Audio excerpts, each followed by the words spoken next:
Salut! Aujourd'hui c'est un grand jour pour Diablo 4 et surtout pour ceux qui créent des builds. Maxroll a enfin sorti son D4 Planner, ce qui veut dire que j'aurai tous mes builds au même endroit avec tous les trucs sur le même écran. Bref, je vous montre tout de suite, allez c'est parti. Comme vous pouvez le voir ici, on a un planner avec plusieurs rubriques qui vont chacune correspondre à une partie de la progression de notre sorcier éclat de glace. Donc j'ai pris tout ce que j'avais fait dans mon guide complet éclat de glace. Ici, vous pouvez voir que je m'étais embêté à faire un des 4 planners pour chaque étape de la progression. Ici, tout est regroupé au même endroit, donc vous cliquez juste sur cette petite flèche et vous avez tout ce qu'il vous faut. Du niveau 1 à 15. Ici, Ice Shard 35, ce sera la transition Ice Shard. Une fois que vous aurez l'aspect qui va vous permettre de percer avec Ice Shard, et aussi l'enchantement, donc recommandé niveau 15. Pour débloquer le fait de pouvoir mettre un aspect sur un item, il faut juste faire un donjon. Donc je vous conseille, si vous ne l'avez toujours pas fait, d'aller faire ce donjon. Comme ça, vous débloquerez le fait de pouvoir enchanter les anneaux à l'occultiste. Je vous conseille de le mettre sur un anneau pendant la progression, puisque votre arme, vous allez la changer très souvent. Et pour l'amulette aussi, les crits quand on caste au-dessus de 100 de mana. Donc c'est à cet endroit-là qu'on va swap. Et ici, du coup, je vous ai mis le nouveau build avec le Blizzard que je vous ai mis dans ma dernière vidéo, où je vous trouve des solutions pour le mana, et notamment pour l'early, ce build qui est beaucoup plus agréable. Petite chose à savoir aussi, c'est que sur tous les planeurs, et c'est aussi pour ça que celui de Maxroll est trop bien, c'est que je vous ai mis le gear avec les stats importantes. Là, vous voyez que mon sorcier, bon, niveau A15, il a rien, puisque niveau A15, on s'en fout, on équipe ce qu'on a. À partir du moment où vous voyez du vert, généralement, c'est que c'est bon. Ici, pour le niveau 35, donc c'est là où on va commencer à voir un peu les stats qu'on veut, je vous ai mis toutes les stats par ordre de priorité sur les items. Donc, en premier, on aura, par exemple, sur le casque, la réduction de cooldown, et en deuxième, le Lucky Hit Chance, donc le coup de chance quand on a une barrière active. Donc voilà, du haut jusqu'en bas, c'est l'ordre de priorité. Et je vous ai mis ça sur tous les équipements. Et je vous ai fait ça tout au long de cette progression, sauf au niveau 1 à 15, parce qu'encore une fois, on n'a pas besoin vraiment de gear entre le niveau 1 et 15, c'est surtout les niveaux qui vont faire. Pour le niveau 65, c'est là où vraiment on rentre dans les trucs vraiment bien complets. Donc on a tout notre skill tree encore une fois, je vais pas repasser dessus, vous avez d'autres vidéos qui vous l'expliquent. On a tout le gear avec les différentes stats. Donc ici, par exemple, sur les uniques, si vous n'avez pas l'unique en question, vous cliquez dessus et vous avez directement un autre torse que vous pouvez équiper. Donc en fait, ici se trouvent tous les... Quand vous cliquez sur un item, vous trouverez tous les items que j'ai créés pour le build. Donc là, par exemple, le bleu, c'est celui qui est sur le 35+. Mais si vous n'avez pas encore le Remnant of the Infinite, qui est le torse qui fait que quand vous vous téléportez, vous paquez les ennemis, vous pouvez encore utiliser le torse ici avec de la vie, de l'intelligence, etc. Donc les stats, toujours dans l'ordre d'importance. Sur le casque, qu'est-ce qu'on va vouloir? La cooldown de réduction et le mana pour gérer nos problèmes de mana. Comme on doit caster au-dessus de 100 de mana pour profiter du crit sur notre amulette, on va vouloir avoir le plus de mana possible en attendant d'avoir les bons trucs. Pour le casque, une fois que vous aurez le Harlequin Crest, que vous n'aurez probablement jamais, voilà, on va prendre du cooldown, du mana, du lucky hit, etc., etc.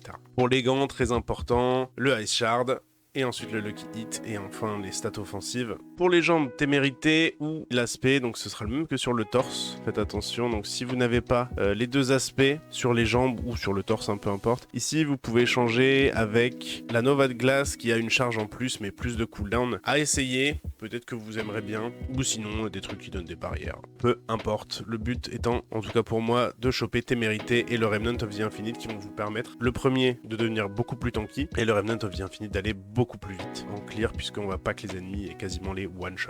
Ensuite, vous avez tous les légendaires avec les stats qui vont bien, donc essayez d'abord de choper les stats qui sont en premier, comme je le disais tout à l'heure. Et enfin, je vous ai mis le build qui, selon moi, sera le meilleur pour push. Bien sûr, sujet à débat, puisque je suis pas encore level 100, donc je l'ai pas forcément encore fait. Voilà pour l'équipement. Le skill tree, toujours pareil. Les parangons, je les ai mis à jour, notamment avec ceux de Maxroll qui sont pour moi vraiment très bien. Je vois pas comment je pourrais min-max ça. Les mecs de Maxroll sont vraiment trop forts. Donc vous avez ici, dans le 65+, celui de la progression, qu'il faudra prendre en attendant d'avoir le niveau full opti avec les glyphes niveau 21. Sachez que les glyphes, quand vous les passez niveau 15, elles vont gagner 1 de radius.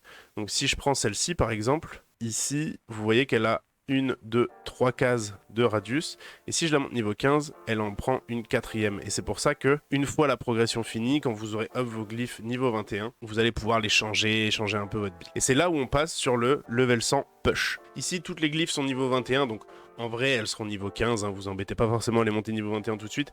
Privilégiez le fait de monter tous vos glyphes niveau 15 et ensuite vous les passerez 21. Là, on va changer de glyphe, donc si vous voulez up des glyphes avant le niveau 100, regardez les glyphes qu'il faut up dans le level 100 push, puisque ce sera pas forcément les mêmes que dans le niveau 65+. Donc vraiment, c'est celle-là que vous allez vouloir up. Et toujours, pour les parangons, n'oubliez pas, il y a ce petit ordre. Donc 1, 2, 3 ici, 4, 5, et enfin, on va prendre celle-là en 6. Donc voilà, j'espère que ce support vous aidera plus. Moi en tout cas, je le trouve super pratique. Donc maintenant, je vais répondre un peu à toutes les questions que j'ai eues dans les commentaires. Donc merci à tous pour votre soutien, vos messages super gentils et tout, ça fait grave plaisir. Aujourd'hui, j'ai dépassé les 500 subs pour mon channel qui est vraiment pas vieux et franchement c'est trop cool. C'est grave motivant pour continuer. Donc la première question me venait de Dosan qui me demandait comment up le DPS parce qu'il trouvait qu'il n'arrivait pas à monter sur la fiche. Il était qu'à 2000. Déjà la première réponse c'est le sorcier ne monte pas beaucoup en dégâts fiche. Il y a des moments où je faisais plus de dégâts que mon pote Rogue et pourtant j'avais la moitié de son attaque. Donc comment on va monter nos dégâts du coup pour nos dégâts ressentis? Et bien c'est déjà en allant choper du rang à l'éclat de glace sur nos gants. Donc moi vous voyez qu'il m'en manque un en plus. C'est aussi en améliorant nos lucky hits et nos chances de crit. Et bien sûr l'amulette ici où on va pouvoir choper au fur et à mesure des rangs un peu plus élevés. Et en augmentant notre CDR, donc en fait juste en chopant les bonnes stats. Donc la cooldown réduction pour faire en sorte que les ennemis soient tout le temps gelés et qu'on puisse toujours leur faire le plus de dégâts possible. En mettant les bons aspects aussi évidemment, mais surtout en changeant d'arme le plus régulièrement possible. L'arme, ce sera ce qui va augmenter le plus votre DPS et au plus vous aurez 10 levels sur l'arme, au plus vous ferez de dégâts. Donc vous voyez ici, moi j'ai une arme 817 plus 25 bien sûr, puisqu'il faut augmenter son arme, et un catalyseur à 790. Un autre truc, c'est que les parangons vont beaucoup aider. Et vous pouvez, n'oubliez pas, en choper grâce au renom ici. À chaque fois que vous arriverez au niveau 5 de renom, vous aurez 4 points de parangon, donc ça fait 20 points gratuits. Un autre truc que je peux dire aussi, c'est de passer en enchantement éclair de feu. Ça va faire que dès que vous allez infliger des dégâts directs à un ennemi, il va se mettre à brûler. Et ça vous permet de prendre ici le brasier dévorant, qui va augmenter vos dégâts des coups critiques contre les ennemis brûlés. Et les dégâts des coups critiques, c'est l'un des meilleurs multiplicateurs. Donc il y a 3 stats très importantes pour optimiser vos dégâts. Le dégât crit, les dégâts contre les cibles vulnérables, l'intelligence. Tout ça, ce seront des dégâts multiplicatifs. Contrairement à ce que vous pouvez voir ici, dégâts contre les cibles à distance, dégâts contre les cibles étourdies, dégâts contre les cibles proches. Ça va un peu augmenter votre DPS, mais beaucoup moins que les 3 stats que je nommais précédemment. Un autre truc pour augmenter ces dégâts, c'est bien sûr de pouvoir gérer son mana. Ce qui nous mène à la deuxième question, qui est comment ne pas dépenser de mana dans le build. Donc déjà, quand on va freeze les ennemis, on aura notre enchantement d'éclat de glace qui va automatiquement fondre sur les ennemis, comme indiqué ici.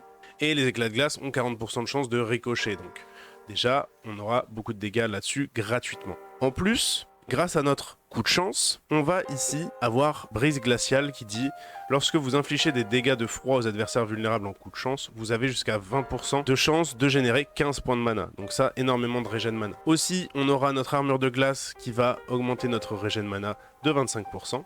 Et vous pouvez aussi avoir des aspects légendaires qui vont augmenter votre régène mana. Personnellement, j'en ai plus. Je n'ai plus le mana régène quand on utilise un cooldown, mais j'en ai plus vraiment besoin parce que tout simplement, j'ai du lucky hit chance là où il faut. En plus, j'ai 141 de mana de base grâce ici à un roll sur mon anneau, mais j'ai aussi 21,6% de réduction des coûts en mana sur mon amulette, du lucky hit chance avec la barrière active sur ma tête, de la réduction des coûts en mana sur mes bottes, et un double roll de Lucky Hit Chance sur mon catalyseur qui est pour le coup vraiment pas mal.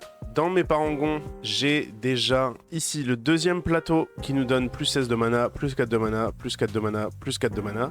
Donc ça déjà ça fait énormément de mana de base, ce qui me permet d'avoir 141 de mana, sachant que l'éclat de glace coûte 22 de mana, donc en fait je peux déjà lancer grâce à la régène passive 2 sorts sans tomber en dessous des 100 de mana, et grâce à tous les procs que j'ai de Avalanche, bien sûr Avalanche qui est aussi le truc qui fait que on n'a pas besoin de régène du mana, puisque on a sur un coup de chance 10% de chance d'annuler le coup en mana de notre prochain éclat de glace, et en fait ça fait que je peux quasiment en mono-cible tout le temps spam mon éclat de glace.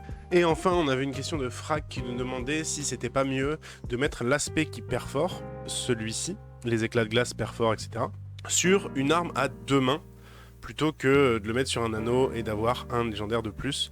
Alors, en soi, c'est pas une mauvaise idée. Perforer, par contre, c'est pas forcément le légendaire que je mettrais sur une arme à deux mains. Si je pouvais mettre un légendaire sur une arme à deux mains, ce serait soit celui-ci si j'ai pas assez de crit, donc qui augmenterait encore plus le crit, ou un légendaire tout simple de DPS, comme celui-là, 25% de dégâts supplémentaires quand on a une barrière active, c'est très très fort. Si vous avez un bâton qui a beaucoup plus d'e-level que vos armes à une main, équipez-le. L'e-level est très très important ici. Si par exemple vous avez une arme qui est à 600 d'e-level et que vous avez un bâton qui est à 800, équiper le bâton, ça va augmenter grandement votre DPS.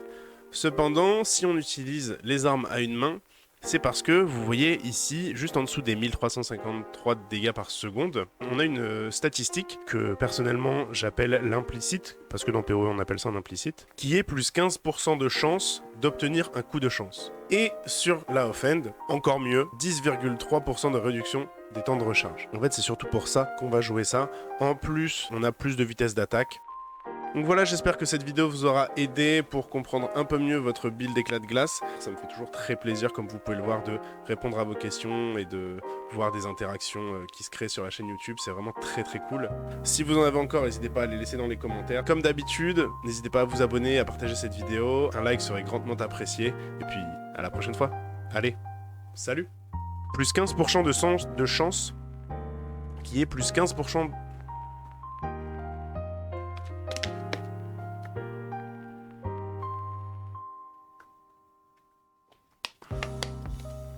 Eh ben,